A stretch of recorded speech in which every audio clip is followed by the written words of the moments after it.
Security! Remove this girl immediately! She obviously doesn't have money for first class. The words cut through the cabin of American Airlines Flight 447 like a blade. 17-year-old Sarah Williams looked up from her medical textbook, her brown eyes meeting the cold stare of flight attendant Janet Morrison. This section is reserved for actual passengers, not charity cases, Janet continued, her voice loud enough for the entire first-class cabin to hear. Sarah's hands remained steady as she reached into her backpack. Around her, phones appeared. Whispers started.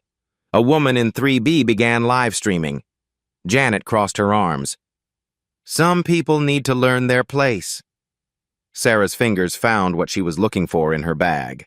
She pulled out a leather portfolio, her movements deliberate and calm.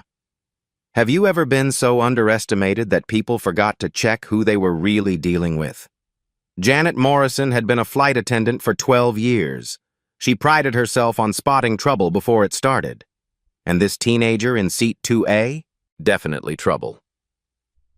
Sweetie, let me see that boarding pass again, Janet said, her tone dripping with false concern. Computer errors happen all the time. Coach is just through that curtain. Sarah handed over her boarding pass without a word. The gold lettering was clear. First class, seat 2A, Williams, S. Janet studied it like a detective examining evidence. Probably an upgrade mistake. System glitches when people use points incorrectly. The passenger in 3B, Maria Santos, adjusted her phone's angle. Her Instagram live stream showed 127 viewers and climbing. The comments were already flowing. Is this really happening? Someone needs to record this. Get her name tag. Sarah's medical textbook lay open to a chapter on cardiac emergency procedures. Her gold medical ID bracelet caught the overhead light as she turned the page. The engraving was small but clear. Dr. S. Williams, emergency contact, Mayo Clinic. Ma'am, I need to make a phone call, Sarah said quietly. Janet laughed. Oh, honey, no. We're about to push back. All devices need to be in airplane mode.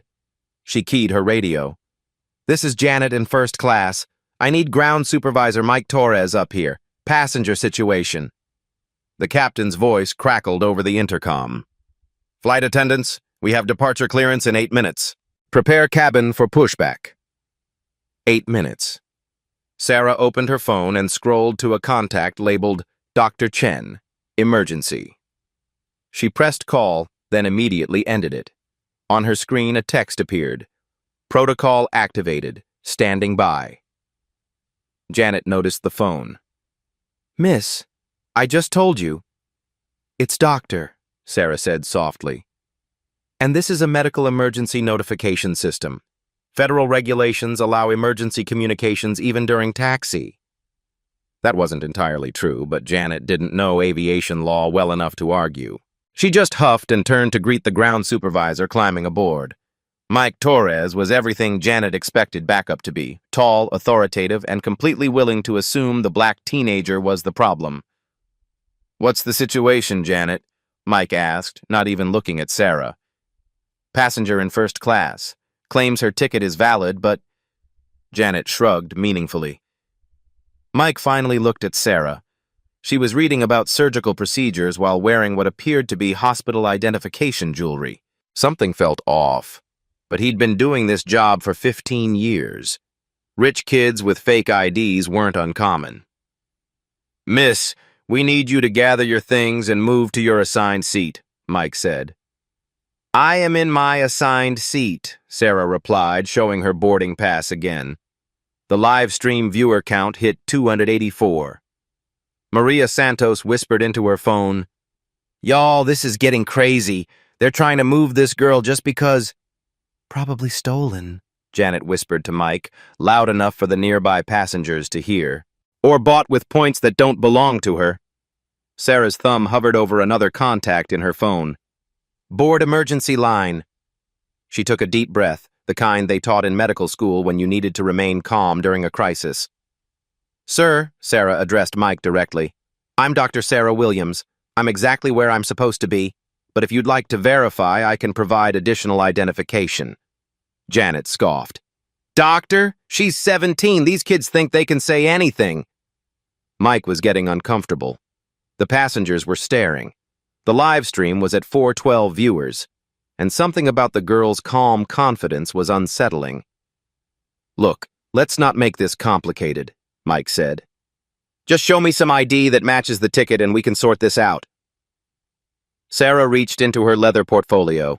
She pulled out a hospital ID badge attached to a Mayo Clinic lanyard. The photo matched. The title read, Chief Resident, Cardiac Surgery. Mike blinked. Janet leaned in to read it. That has to be fake, Janet stammered. The captain's voice returned. Flight attendants, we need to push back in 4 minutes. Is there a delay? 4 minutes. Sarah looked directly at Janet. Ma'am, I tried to handle this quietly, but you've made that impossible. She scrolled to another contact. Uncle Robert, direct. Her finger paused over the call button. I really didn't want to do this, Sarah said, more to herself than to anyone else. The live stream hit 678 viewers. Comments were exploding. Call the news! This is discrimination! Post this everywhere! Maria Santos had tears in her eyes as she filmed. These were the real-life stories that needed to be told. These touching stories of young black excellence being questioned and challenged simply for existing in spaces they'd earned the right to occupy. Mike Torres pulled out his own phone and quickly Googled Sarah Williams Mayo Clinic. The search results made his stomach drop. Janet saw his expression change. What? What did you find? But Mike couldn't speak. He was staring at a medical journal article. Youngest chief resident in Mayo Clinic history makes breakthrough in pediatric heart surgery. The photo showed the same girl sitting in seat 2A. Sarah's phone buzzed with a text from Dr. Chen.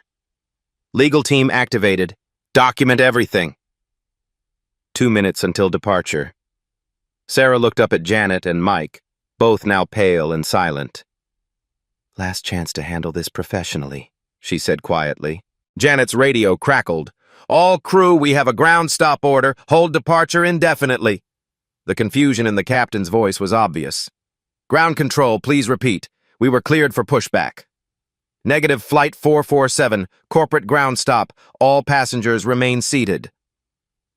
Sarah hadn't made her call yet. But someone else had. And a ripple of confusion through the cabin. Passengers checked their phones. Flight attendants exchanged glances. Janet's face had gone from confident to concerned in 30 seconds. Why would corporate issue a ground stop? Mike whispered to Janet. Sarah remained perfectly still in seat 2A, her medical textbook open, her hands folded. But her eyes tracked every movement around her. 2 TSA officers appeared at the aircraft door. Late Officer Martinez had dealt with these situations before. Unruly passengers, fake documents, travel scams. He walked down the aisle with the confidence of someone who'd seen it all. We got a call about a passenger issue? Martinez asked Mike. Janet jumped in before Mike could respond. This girl is using fraudulent identification to sit in first class. She's pretending to be a doctor. Officer Martinez looked at Sarah. 17, maybe 18, black, reading what appeared to be a medical textbook, wearing hospital identification. The cognitive dissonance was immediate. Miss, can you step into the aisle, please? Martinez asked. Sarah marked her page carefully and stood. As she moved, her medical ID bracelet caught the light again. Martinez noticed it this time. I'm Dr. Sarah Williams, she said calmly. I'm a cardiac surgery resident at Mayo Clinic, and I'm traveling on legitimate first-class ticket 4A7B9X2. Maria Santos, still live streaming, whispered to her phone. 1,247 viewers now. This is insane. Officer Martinez had 2 decades of experience reading people. Something about this girl's composure was unusual. Most people in her situation would be defensive, angry, or scared. She was none of those things. Ma'am, I'm going to need to see multiple forms of identification, Martinez said. Sarah reached into her portfolio again. She produced her driver's license, hospital ID, medical license, and boarding pass. All matching, all legitimate. Martinez studied each document carefully. His partner, Officer Chen, ran the medical license number through their system. License is valid, Chen confirmed quietly. Issued to Sarah Elizabeth Williams, age 17. Board certified in... Wait, this can't be right. What? Martinez asked.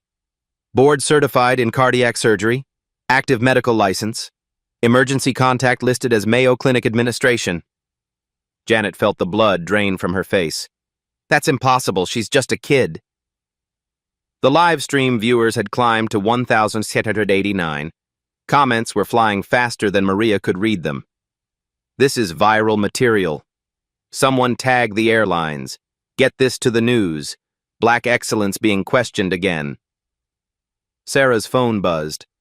A text from Legal, Williams Foundation. Media monitoring activated. Documentation in progress. Mike Torres was frantically Googling on his phone. The search results were damning. Teen prodigy becomes youngest cardiac surgeon in Mayo history. Medical marvel. 17-year-old saves 3 lives in single night. Williams Foundation donates $2.3 billion to medical research. He showed Janet the screen. Her hands started shaking. Dr. Williams, Officer Martinez said, his tone shifting, I apologize for the confusion. Your identification appears to be legitimate. Appears to be? Sarah asked quietly. Martinez cleared his throat. Is legitimate. Ma'am. Janet wasn't ready to back down.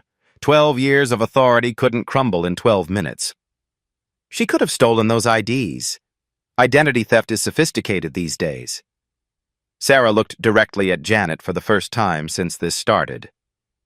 Ms. Morrison, would you like me to recite the medical licensing requirements for cardiac surgery, or perhaps demonstrate my knowledge of Federal Aviation Regulation 382.7 regarding discrimination in air travel? The cabin had gone completely silent except for Maria's whispered live stream commentary. Regulation 382.7 states that airlines cannot discriminate against passengers based on race, color, national origin, religion, sex, or ancestry, Sarah continued. Violations carry federal penalties starting at $55,000 per incident. Officer Martinez stepped back slightly. This was moving beyond his jurisdiction into civil rights territory. Janet's radio crackled again. Janet, corporate office on line 1. They need to speak with you immediately. The timing was suspicious. Sarah hadn't made any calls that anyone had seen. But someone, somewhere, was clearly paying attention. I can't take a call right now, Janet radioed back. We have a situation. Janet, the voice was firm. Take the call, now. Mike Torres was reading more search results on his phone. His face had gone pale. Janet, he whispered, we need to talk. Privately. But it was too late for private conversations. The live stream was approaching 2,000 viewers. Screenshots were being shared across social media platforms. The hashtag #Flight447 was beginning to trend in Minneapolis, St. Paul. Sarah's phone rang. The caller ID showed Dr. Chen, Mayo Clinic. She answered on speaker. Sarah, are you safe? Dr. Chen's voice filled the first-class cabin. I'm fine, Dr. Chen, just experiencing some travel difficulties. The hospital received an alert from your emergency contact system. Do you need legal assistance? Janet's eyes widened. Emergency contact system? Not yet, Sarah replied. I'm hoping this can be resolved professionally. Sarah, you know the Foundation has protocols for these situations. Should I activate them? Sarah paused. She looked at Janet, whose confidence was visibly cracking. She looked at Mike, who was still staring at his phone in horror. She looked at the TSA officers, who were clearly out of their depth. Give me 1 more minute, Dr. Chen. Understood. I'll be standing by. Sarah ended the call and looked directly at Maria's live stream camera. This is what discrimination looks like, she said quietly. It doesn't always come with slurs or violence. Sometimes it's just the assumption that you don't belong where you've earned the right to be. The live stream comments exploded. Truth. Preach. This girl is incredible. Share this everywhere. Janet's radio crackled one more time. Janet, you have 30 seconds to take this corporate call or you're suspended pending investigation. Mike grabbed Janet's arm. Take the call, please. But Sarah was done waiting. She scrolled to a contact in her phone labeled Board Emergency Line and pressed call. The number she dialed wasn't just any corporate line. It was a direct line to the American Airlines Board of Directors, and it was answered on the first ring. Williams Foundation Emergency Line, this is Rebecca. How can I help you, Dr. Williams? The voice came through Sarah's phone speaker, clear enough for everyone in first class to hear. Janet's face went white. Mike dropped his phone. Officer Martinez took another step back. Sarah's voice remained perfectly calm. Hi, Rebecca. Authorization code Bravo 77. I need to speak with Uncle Robert. Uncle Robert. As in Robert Williams, as in the chairman of the board of American Airlines, the man whose family foundation owned 12% of American Airlines' medical transport contracts. The girl they'd been trying to remove from first class wasn't just a passenger. She was family. The silence in first class was deafening. Every passenger, every crew member, every officer froze as they processed what they'd just heard. Uncle Robert, chairman of the board, American Airlines. Please hold for Mr. Williams, Rebecca's voice said through Sarah's phone speaker. Janet Morrison felt like she was falling through the aircraft floor. 12 years of employment, pension, benefits. Everything she'd worked for was potentially evaporating because she'd made assumptions about a black teenager. Mike Torres was frantically scrolling through the Williams Foundation website on his phone. The numbers were staggering. $2.3 billion in medical research funding, $847 million in annual airline medical contracts, board positions on 17 major corporations.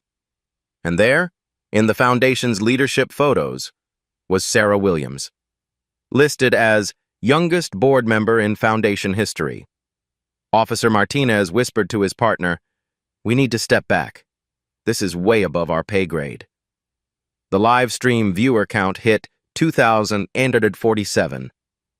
Maria Santos could barely keep up with the comments flooding her screen. Oh my God. Plot twist of the century. They messed with the wrong girl. This is going viral. The hold music stopped. Sarah? Sweetheart, are you okay? The voice that came through the phone belonged to Robert Williams, 67-year-old chairman of American Airlines Board of Directors. His tone was that of a concerned uncle, but underneath was the steel of a man who'd built a multi-billion-dollar empire. Hi, Uncle Robert, Sarah said, her voice still impossibly calm. I'm fine, but we have a situation on Flight 447. I'm already aware. Rebecca activated our monitoring protocols the moment you called. I have the live stream pulled up on my screen. Are you being treated respectfully now? Sarah glanced at Janet, who looked like she might vomit. The situation is evolving. Sarah, honey, put me on speaker so everyone can hear this clearly. Sarah tapped her phone. Robert Williams' voice filled the cabin with unmistakable authority. This is Robert Williams, chairman of American Airlines. To whom am I speaking? Janet's mouth opened, but no sound came out. Mike Torres found his voice first. Mr. Williams, this is Ground Supervisor Mike Torres, employee number 47291. Sir, there's been a misunderstanding. Mr. Torres, I don't believe we've been introduced, but I'm very familiar with your employee record. Janet Morrison, are you there? Janet finally managed to speak. Yes, sir. Ms. Morrison, employee number 82047, hired April 15th, 2012. Janet, I want you to explain to me why my niece is being harassed on one of our aircraft. The word niece hit the cabin like a physical blow. Maria's live stream exploded with comments. The viewer count passed 3,000.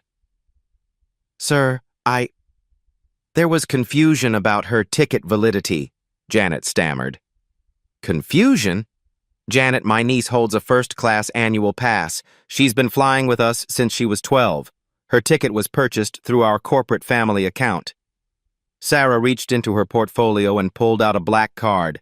American Airlines Lifetime Elite Status. The kind reserved for board members and their families. Moreover, Robert continued, Dr. Williams has personally saved the lives of 3 passengers during medical emergencies on our flights in the past 2 years. She's performed CPR at 35,000 feet and guided our crews through cardiac episodes that could have been fatal. Officer Martinez was slowly backing toward the aircraft exit. This was far beyond a passenger dispute. Sarah, Robert's voice softened. Do you want to continue with this flight, or would you prefer to take the family jet? Uncle Robert, this isn't about my comfort.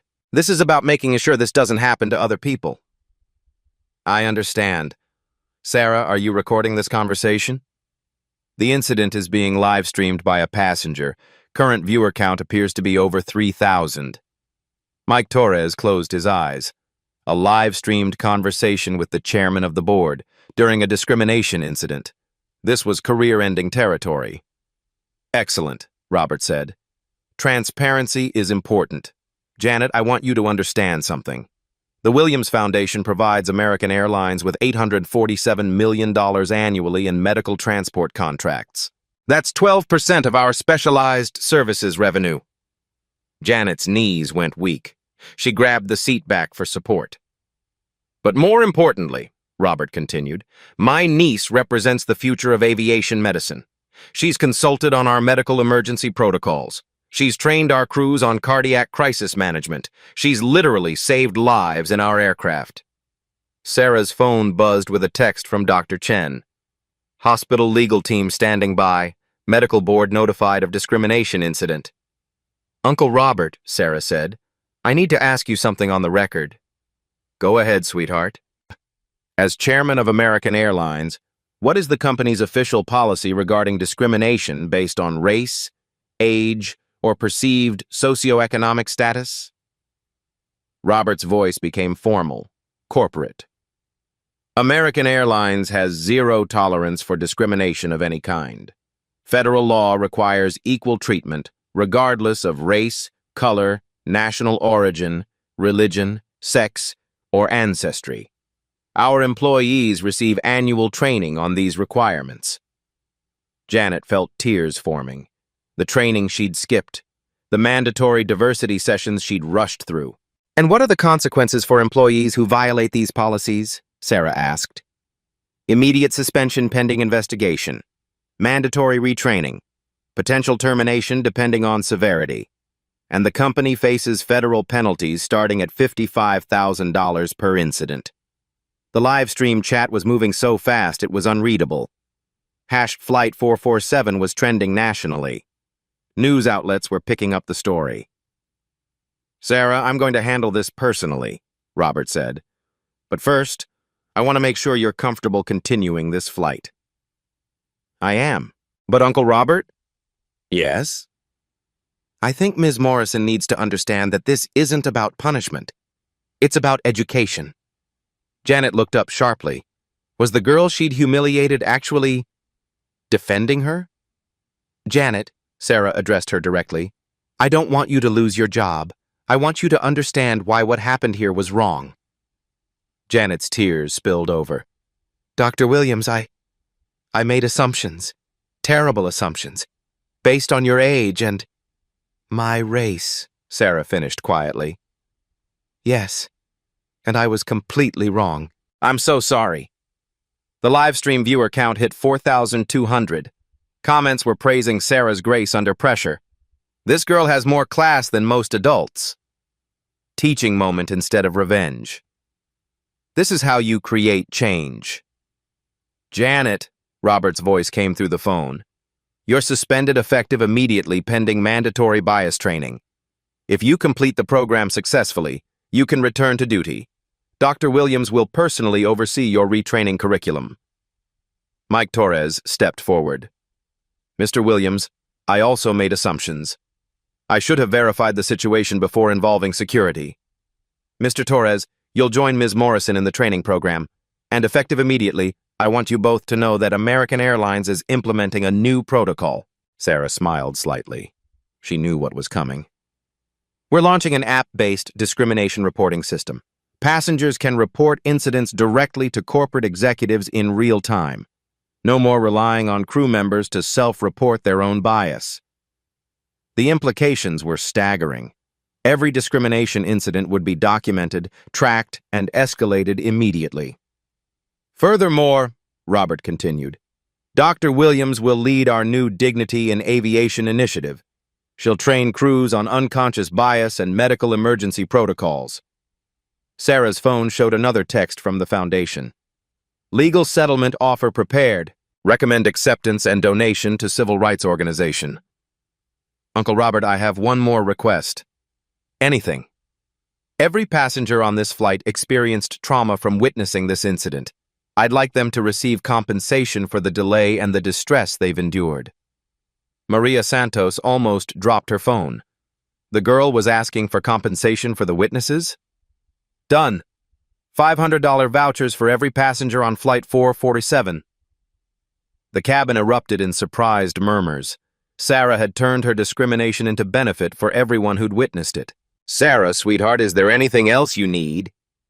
Just one thing, Uncle Robert. I want to make sure Janet and Mike understand that this was a learning opportunity, not a punishment. We all have unconscious biases. The goal is to recognize them and do better. Janet wiped her eyes. Dr. Williams, I don't deserve your kindness. You deserve the chance to grow, Sarah replied. We all do. The live stream viewer count passed 5,000. The story was spreading across social media platforms. Traditional news outlets were requesting interviews. Ladies and gentlemen, came the captain's voice over the intercom, we've been cleared for departure. Flight attendants, prepare for pushback. Sarah closed her portfolio and returned to her medical textbook. As if nothing had happened, but everything had changed. 3 hours into the flight, Sarah's phone rang again. This time, the caller ID read Patricia Stone, CEO. Sarah had been expecting this call. Dr. Williams, this is Patricia Stone, Chief Executive Officer of American Airlines. I'm calling to personally apologize for the treatment you received on Flight 447. Sarah put the call on speaker. The first-class cabin had been unusually quiet since takeoff. Janet's replacement flight attendant, Marcus, had been treating everyone with exceptional courtesy. Ms. Stone, I appreciate your call. Dr. Williams, I've been briefed on the situation by Chairman Williams. I want to discuss immediate policy changes and long-term solutions. Maria Santos, still occasionally live streaming, perked up. The viewer count had stabilized around 1,200, but engagement remained high. This was becoming one of those real-life stories that people shared for years. First, CEO Stone continued, effective immediately, American Airlines is implementing the Dignity Protocol. Every customer-facing employee will have access to a real-time discrimination reporting app. Sarah opened her laptop, a medical-grade device with specialized software for reviewing cardiac imaging. But today she was looking at the preliminary app designs that had been sent to her email. The app will allow passengers to report incidents directly to executive leadership, Stone explained. Every report generates an immediate alert to our C-suite team. No delays, no filtering through management layers.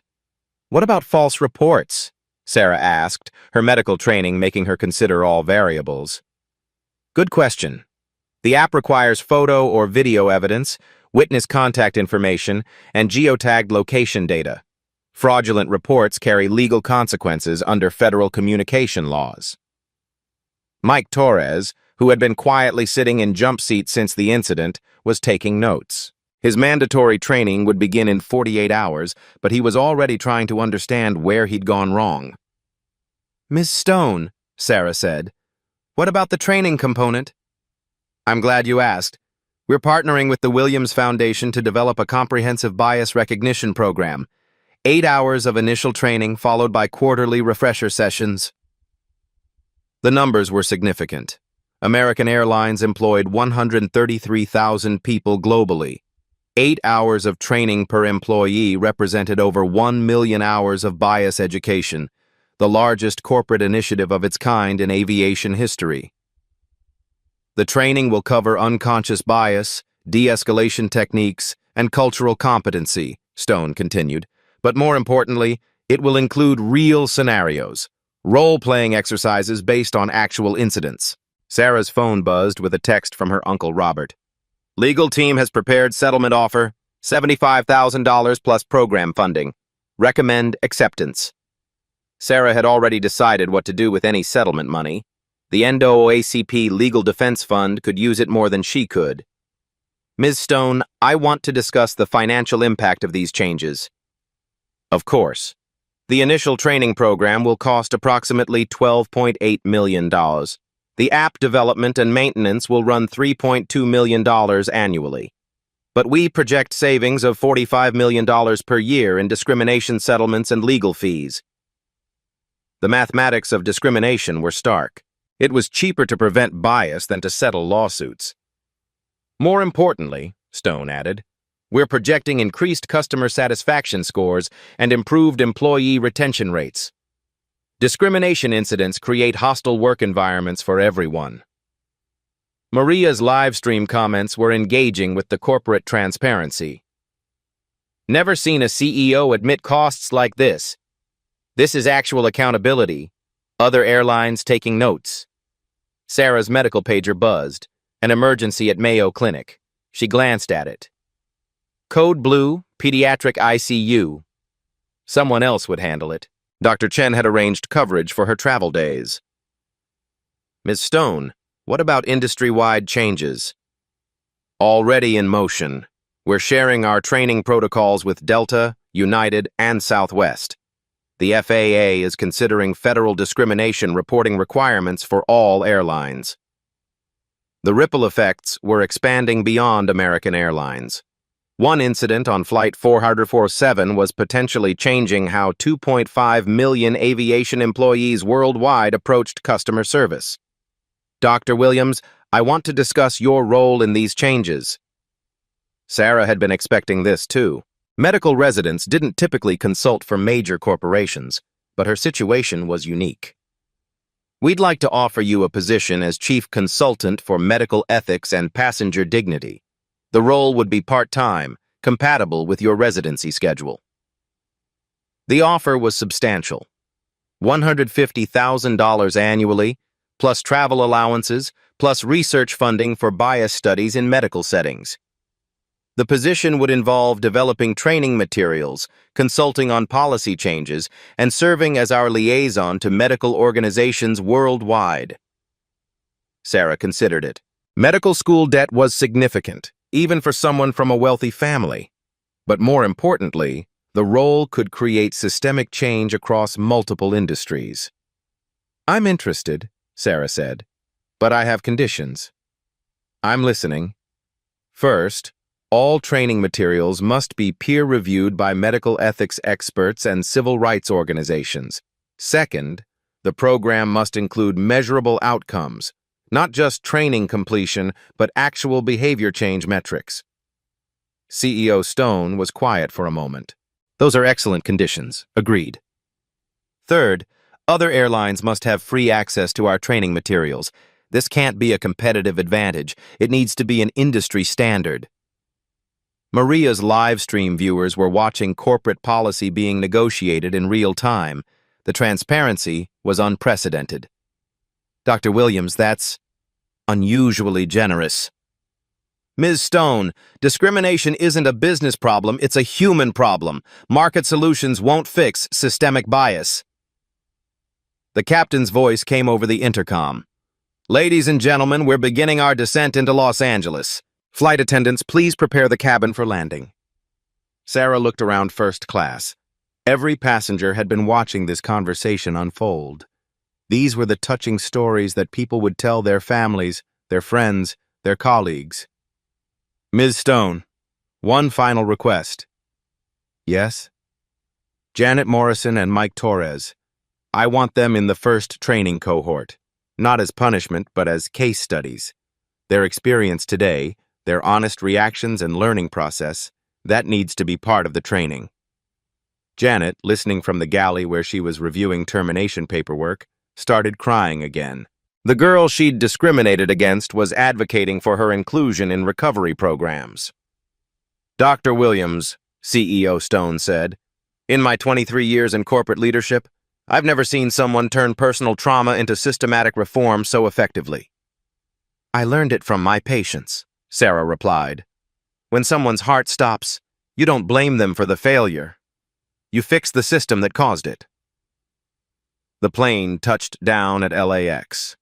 As passengers began gathering their belongings, Sarah's phone buzzed with a final text from Uncle Robert. "Board meeting tomorrow. Full approval for all proposed changes. Proud of you, kiddo." Sarah closed her medical textbook and packed her laptop.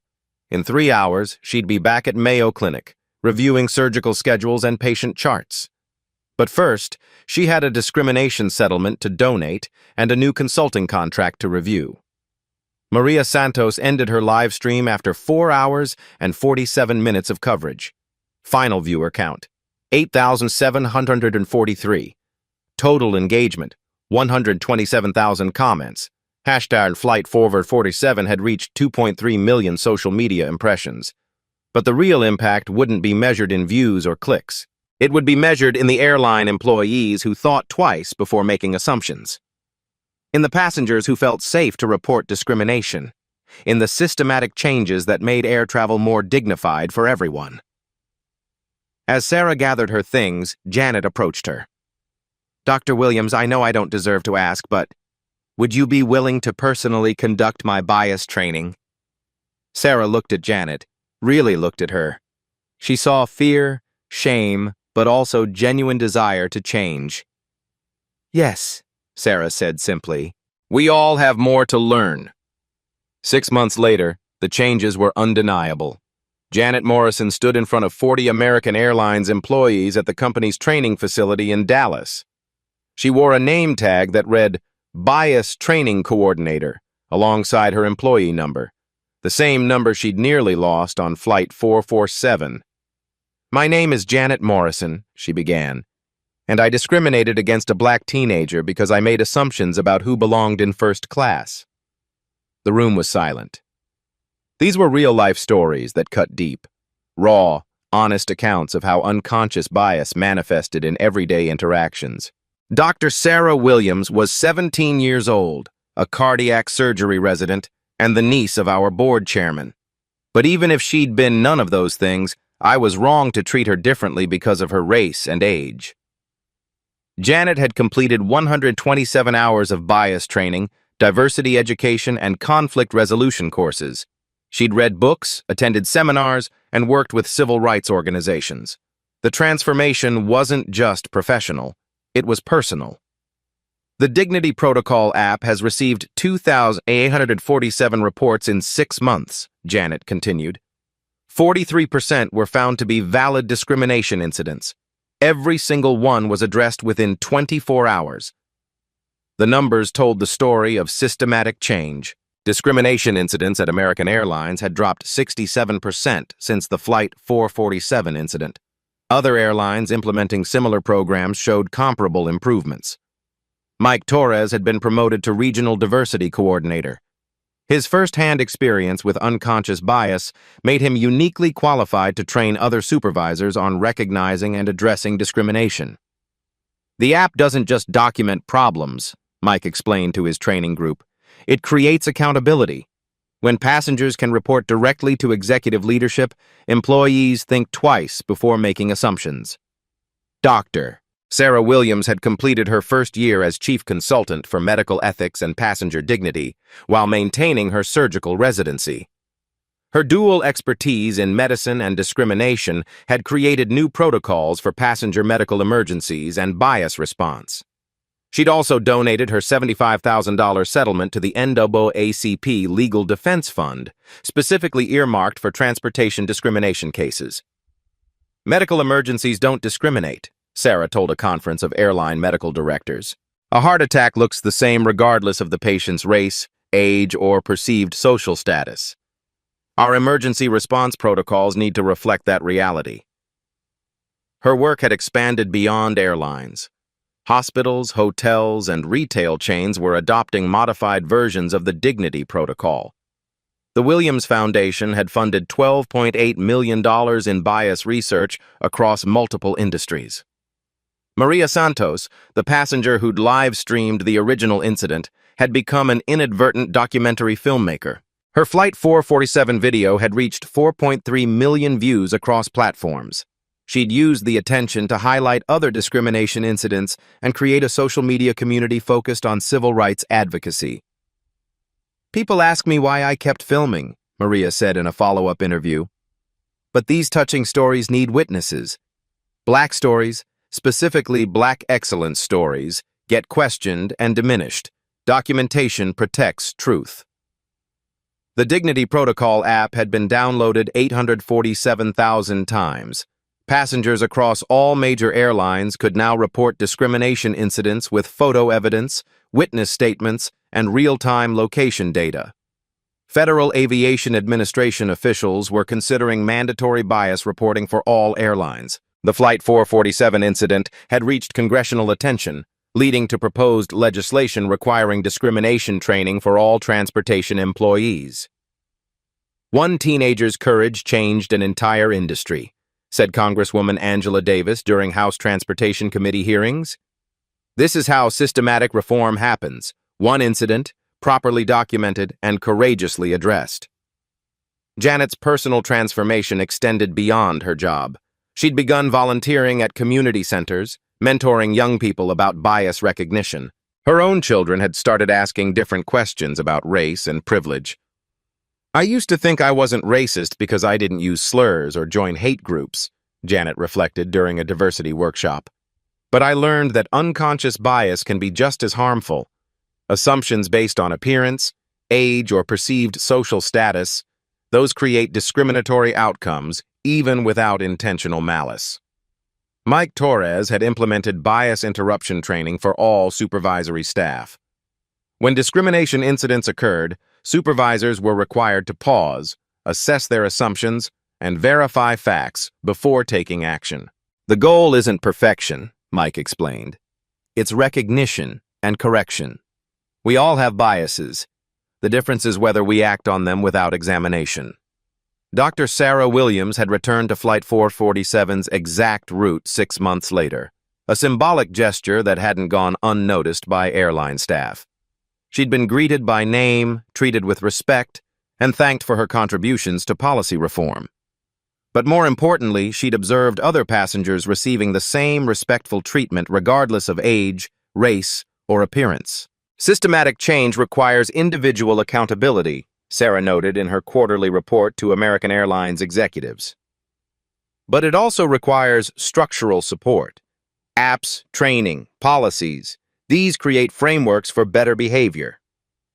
The success metrics were measurable: 67% reduction in discrimination incidents, 34% improvement in customer satisfaction scores, 23% decrease in employee turnover rates, and $8.7 million in avoided legal settlements.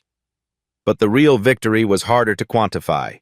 The Black teenagers who now flew without fear, the elderly passengers who weren't questioned about their ticket validity, the families who traveled with dignity intact. 2 years after Flight 447, Dr. Sarah Williams graduated as the youngest cardiac surgeon in Mayo Clinic history. She'd saved 37 lives during her residency, published 12 papers on medical bias, and consulted for transportation companies across 4 continents. Her consulting work had evolved beyond airlines. The Dignity Protocol was now standard practice for Amtrak, Greyhound, and major cruise lines. International aviation authorities in Europe and Asia had adopted modified versions of her bias reporting systems. "The most powerful response to being underestimated," Sarah said during her medical school commencement speech, "isn't anger or revenge. It's systematic change that prevents others from experiencing the same discrimination." Janet Morrison had become American Airlines' Director of Inclusive Customer Service. She traveled the country training employees, sharing her story, and helping other companies develop bias interruption protocols. Her own transformation had become a case study in corporate diversity programs. I was taught that admitting mistakes shows weakness, Janet reflected in her final training session. But I learned that acknowledging bias and working to change it, that's actually strength. The original Flight 447 live stream had become required viewing in civil rights courses at universities nationwide. Maria Santos had parlayed her accidental documentation into a career in social justice filmmaking, creating documentaries about transportation discrimination. These life stories, touching stories of individuals confronting systematic bias, had inspired policy changes across multiple industries. The ripple effects extended far beyond aviation into healthcare, retail, hospitality, and education. Mike Torres now directed diversity training for the entire transportation sector through a Department of Transportation initiative. His experience with assumption-based decision-making had made him a sought-after expert on supervisory bias. The numbers spoke to lasting change. Discrimination incidents across all major airlines had decreased 73% since 2025.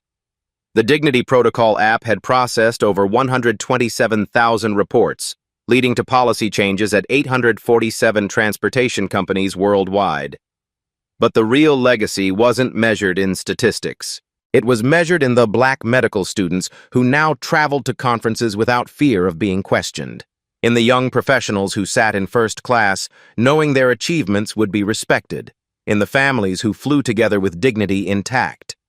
Dr. Sarah Williams continued practicing cardiac surgery while consulting on bias reduction. She'd established the Flight 447 Foundation, providing legal support for transportation discrimination victims and funding bias research in medical settings. Every discrimination incident is a heart attack in our social system, Sarah explained in her final interview about the Flight 447 incident. You don't blame the patient for the cardiac arrest. You fix the underlying conditions that caused it. The systematic changes had created a new standard for corporate accountability. When discrimination occurred, companies now had frameworks for immediate response, employee education, and policy reform. Janet Morrison's children had grown up understanding that bias could be unlearned, that mistakes could become teaching moments, and that systematic change required individual commitment. Have you witnessed discrimination during travel? Share your story in the comments below. Your experience matters, and documentation creates accountability.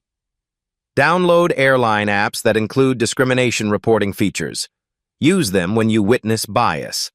Be the voice for passengers who might not feel safe speaking up. Subscribe for more stories of quiet courage creating lasting change. Hit the notification bell, because these real-life stories need witnesses. Share this video with someone who needs to see that dignity isn't determined by age, race, or appearance. Every share amplifies voices that deserve to be heard. Sometimes the most powerful response to being looked down upon isn't shouting back. It's quietly proving they chose the wrong person to underestimate.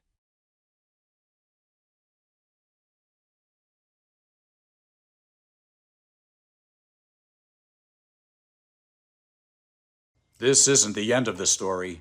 It's the beginning of what happens when truth meets visibility.